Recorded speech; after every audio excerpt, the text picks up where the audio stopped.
This is a great piece from The Intercept, which is one of my favorite publications, one of my favorite progressive publications out there. And this is covering a Democratic candidate for governor of Michigan who's Muslim.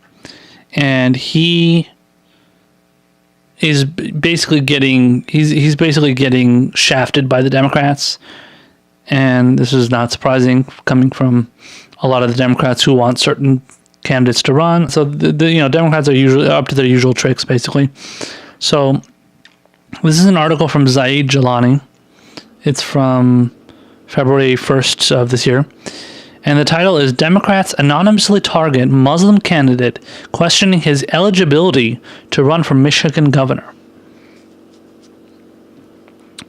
On the same day that he unveiled an urban agenda that highlights public transportation, affordable housing, and criminal justice reform, Michigan gubernatorial candidate Abdul El-Sayed came under fire in what he has described as a, quote, birther-like campaign questioning his eligibility to run for governor. El-Sayed, a lifelong Michigander whose campaign has raised nearly $2 million, could be the first Muslim American governor in the United States. He is considered the most serious challenger to Democratic frontrunner Gretchen Whitmer ahead of the August primary, and on Monday, Bridge, a Michigan magazine, published an article saying the stint El-Sayed spent as a medical student and professor at Columbia University in New York between 2013 and 2016 could be used against him, writing that, quote, questions surrounding El-Sayed's candidacy are an open secret among Democrats, particularly in Southeast Michigan. Most of the Democrats and election lawyers the magazine interviewed spoke on condition of anonymity because they didn't want to be caught up in a controversy. How convenient. A controversy has resulted nonetheless, with much of the Detroit press picking up the story. El-Sayed, in a fundraising email, said the article is the work of, quote, establishment Democrats resorting to the kind of birther tactics that opponents to Barack Obama used to discredit his run for the presidency. Asked about the dispute, Whitmer's campaign neither condemned nor supported the allegations against El-Sayed and had nothing to say about his response. Quote, Whitmer is not focused on chatter about who is or who is not getting into the race, and frankly there has been way too much distraction from how we fix our roads, grow our economy, and protect healthcare for Michigan families. Annie Ellison, a spokesperson for the campaign, told The Intercept, anything that distracts from how we solve problems and put people first in the state is not something she's paying attention to. You would think she would be paying attention to discrimination, but okay. Continuing here, it says the Michigan Constitution provides that a candidate for governor must have been a, quote, registered elector in this state for 4 years prior to the election. El-Sayed grew up in Metro Detroit. He played high school sports and started medical school at the University of Michigan. He completed his medical education in New York, but returned to Detroit in 2015 after being tapped to lead the Detroit Health Department. Quoting his campaign, it says, while we knew the attacks were coming, we didn't think they would come in the form of insider Democrats using Trump's birther tactics. The lawyers and Democratic officials interviewed by Bridge say that his time in New York and the fact that he has a driver's license in that state means he does not meet the basic qualifications for office. One Democratic elected official told the magazine, quote, there will be a court case guaranteed. The only question is who is going to step up to take him out. End of quote. Another framed his questions about El-Sayed's eligibility in the context of concern for the Democratic Party.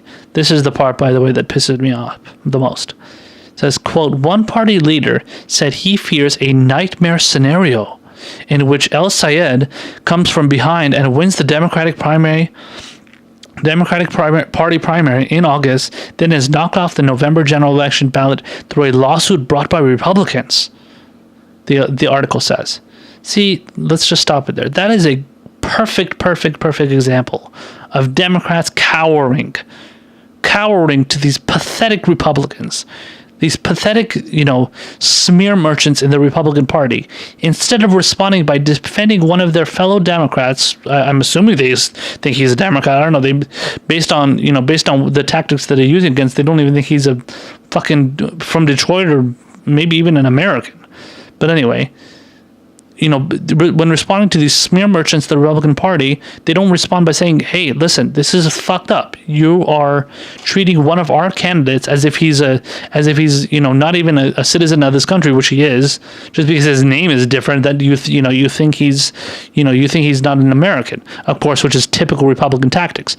So how do Democrats respond? They respond by saying, oh, no, we shouldn't allow the, I'm not sure if this guy should be running in the primary, because what if he wins, and then the Republicans end up coming with a lawsuit. They come with a lawsuit, and then that fucks up our chances. So instead of pushing for a democratic system, they're the Democratic Party, right? Instead of pushing for a democratic system where you accept all comers, you see their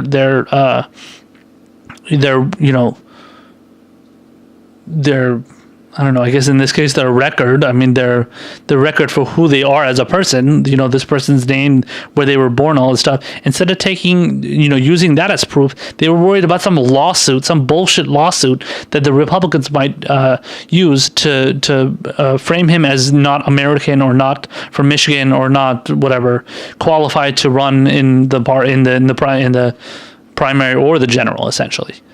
So that's bullshit, man. Like, stand up for your fucking candidate. In the case of choosing one or the other, fine. You don't have to choose one or the other. You don't have to back one or the other, supporting one over the other one. But at least back him up when he's allowed to run in that race, or should be allowed to run in that race, because he is. And at least defend him on that, and then, do whatever you want after one of the candidates loses. If you want to back them after after one of the, when the primary is over and one of the candidates has won, then you can back them. But nobody's saying you should back them here, but at least defend their right to run. You can't even do that much. So continuing here, it says, when he lived in New York, El-Sayed obtained a local driver's license in 2013, which meant he had to discard his Michigan license. But the Detroit Free Press queried the Secretary of State and was told that while it's accurate that El-Sayed didn't vote in the state of Michigan between 2013 and 16, he didn't lose his voter registration. Fred Woodhams, a communications officer in the Secretary of State's office, offered similar comments to us and added that the office cannot make a final ruling until El-Sayed officially files paperwork on April 24th.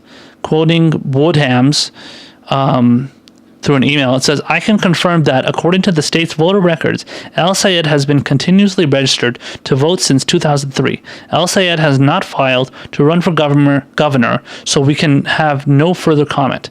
Candidates have until April 24th to file.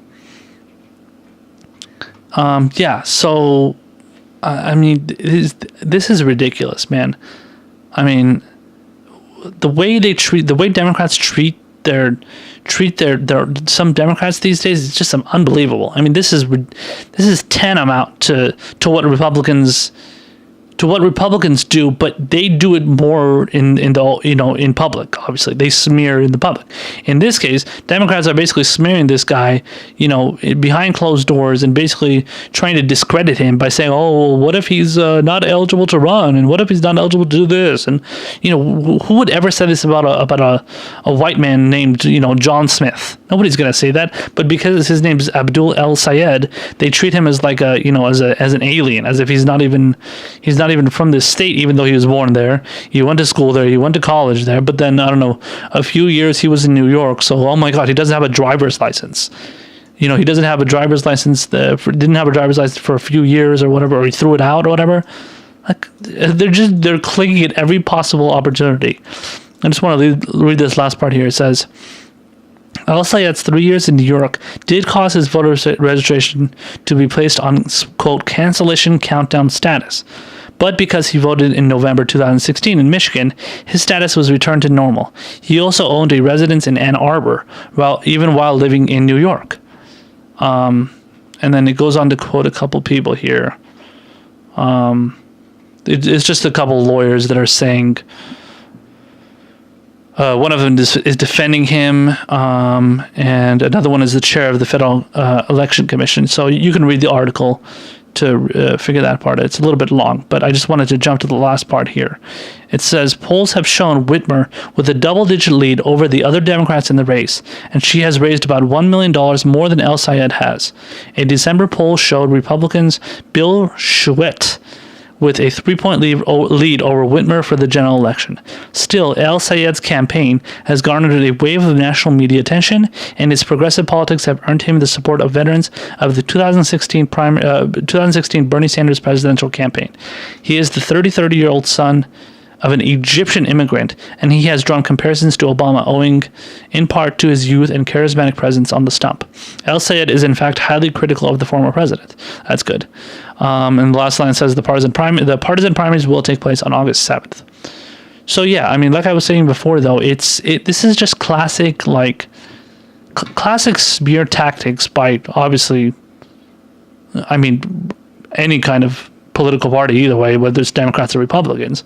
But in this case, like you would never expect the Democrats that have this Democrat running. He's not even running yet. I mean, he hasn't even filed his paperwork yet, apparently, according to this article, and they're already trying to smear him and discredit him and act like he doesn't exist and like he shouldn't run and he doesn't deserve to be considered because of, I don't know, random stipulations that the